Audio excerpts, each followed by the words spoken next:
I have spoken the truth in my room. A talk by Darth E. John, January the 4th, 1983. From God is not a gentleman, and I am that. A bulldog and a possum meet on a road. An owl shouts from the tree. The difference between red and yellow is hardly worth mentioning. Then the prairie dog says, "Look at my leg, and especially the toenails." A woman comes out of the woods and shows her teeth. What is the outcome? No one answers. I thought so. These ultimate riddles do not sit well with philosophers, especially those who smoke pipes, unless they smoke my own pipe, which you do not tonight. He uses the image of a pipe smoking as a humorous symbol for the reception of his spirit baptism by devotees. He carries the analogy further to make a joking complaint that devotees are refusing his transmission, or they would understand his riddles. My pipe, which I have given to you, is smothered at home, unanswered, unpaid for.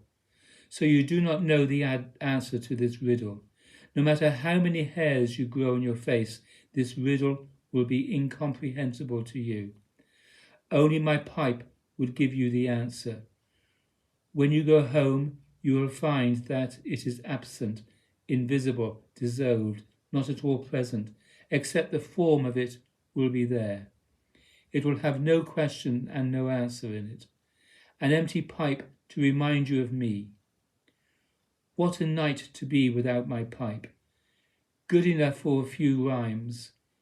Is anyone here who is not yet ready to go to infinity? Do you know that all objects, including all mind objects and the body itself, all these forms which we witness are nothing but light, spirit itself, nothing else? What if we recognize these forms as that? Then our attention, which we call I, expressed as body, mind, and me, is altogether recognizable in its source. It is nothing but consciousness itself, before any object, before the contraction of the witness state, the apparition of attention called I. It is only consciousness. All that sees is consciousness, and all that is seen is light, and this is all there is. Mark my words, sooner or later you will know that I have spoken the truth in my room. If there is only light as objects and consciousness as self, then there is only self-radiant being, without object and without ego I. There is only the absolute love bliss of infinite being, and no concern for birth or change or death. Nothing exists but bliss itself. This is the residence of enlightened beings who have transcended and outshined the world. This is the place of my devotees. This is what I teach you. All the rest is given simply to attract your interest. The teaching itself is about transcendence. All objects are light, all me is consciousness. Therefore recognize all these forms that arise as nothing but the shine of self and be free. Give up this life and swoon into infinity without the slightest concern for this homely existence. Move on without hatred or felt concern, without fear or sorrow or doubt, and be sublimed into infinity. This is my word, my teaching, and my gift.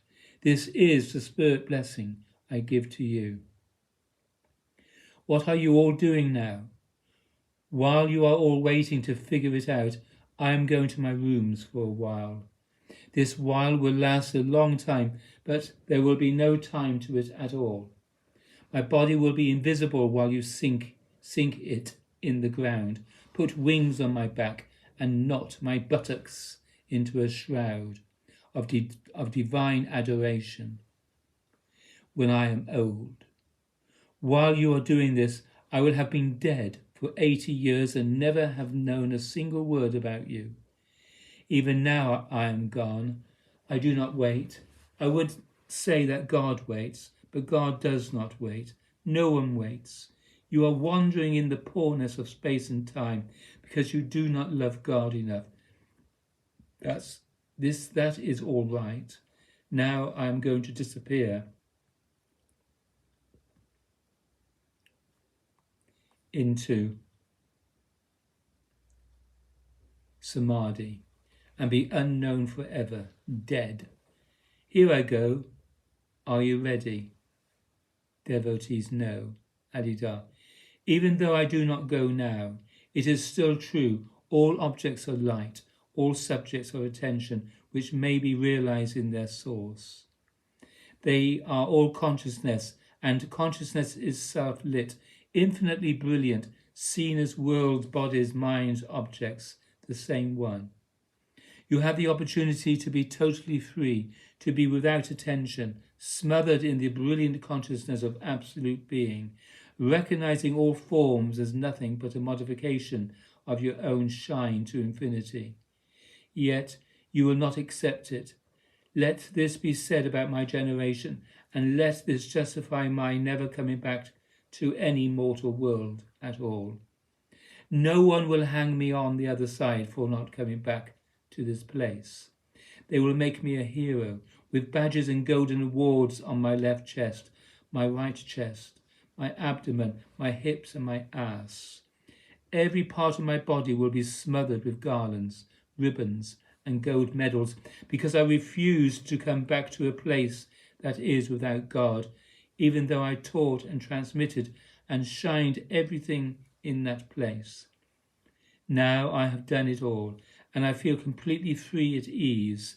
I will never be bothered again by the poorness of humanity, even though they murder me in court.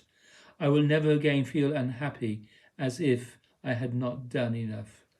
Now I know that I have done it all. Even though I may live for a while, it will all be a joke, a smiling occasion, because I have done it all.